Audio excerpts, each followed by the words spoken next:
conseil que vous donneriez aujourd'hui à ceux qui sont dans cette salle? Une salle que vous connaissez bien, il y a peu loin de 4000 personnes qui vous écoutent. S'il y en a beaucoup qui veulent créer leur entreprise, quel conseil vous donneriez à ces gens? C'est compliqué parce que, d'abord, il faut pas les décourager, il ne faut pas non plus les envoyer dans le mur en leur faisant croire que tout est facile et qu'il va falloir le faire de cette façon-là.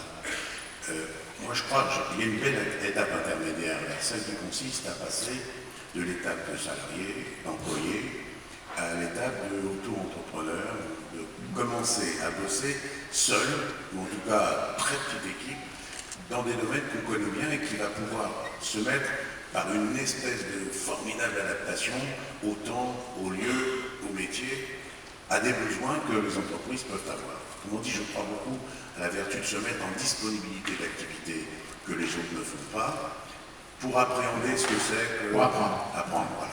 Passer directement de rien du tout ou d'un métier complètement, en tout cas, loin de la vie de l'entreprise. Bon, il y en a qui l'ont fait, qui l'ont réussi, mais à ce moment-là, il faut savoir que la France est un pays qui accepte tellement mal l'échec de l'entrepreneur, mais tellement mal.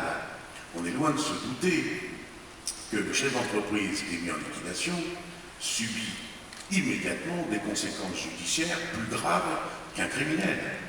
Un criminel qui perd les avantages, rien que ses droits civiques, il doit être condamné particulièrement sur l'interdiction d'utiliser ses droits civiques.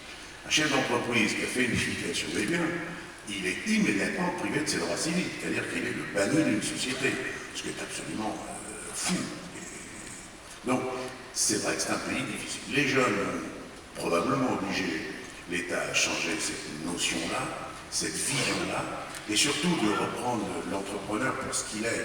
Non pas un profiteur, non pas un type qui a envie de faire n'importe quoi, mais l'envie de se surpasser, de se dépasser, de se tester, de se mesurer aux autres, et puis quelque part un peu d'être heureux. Je crois que cette notion ludique, elle est la base de toute entreprise. Je pense qu'il ne peut pas y arriver, c'est impossible, si fondamentalement on n'est pas très heureux de le faire. On ne peut pas faire ça par défaut. Dire je ne peux rien faire d'autre. Non, ça doit être exaltant.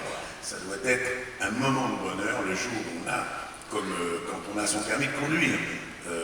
Tous on l'a connu, ce moment incroyable avec le papier rouge dans la main. Eh bien, j'ai créé ma boîte, ça y est, j'ai créé mon truc, je suis heureux de l'avoir fait.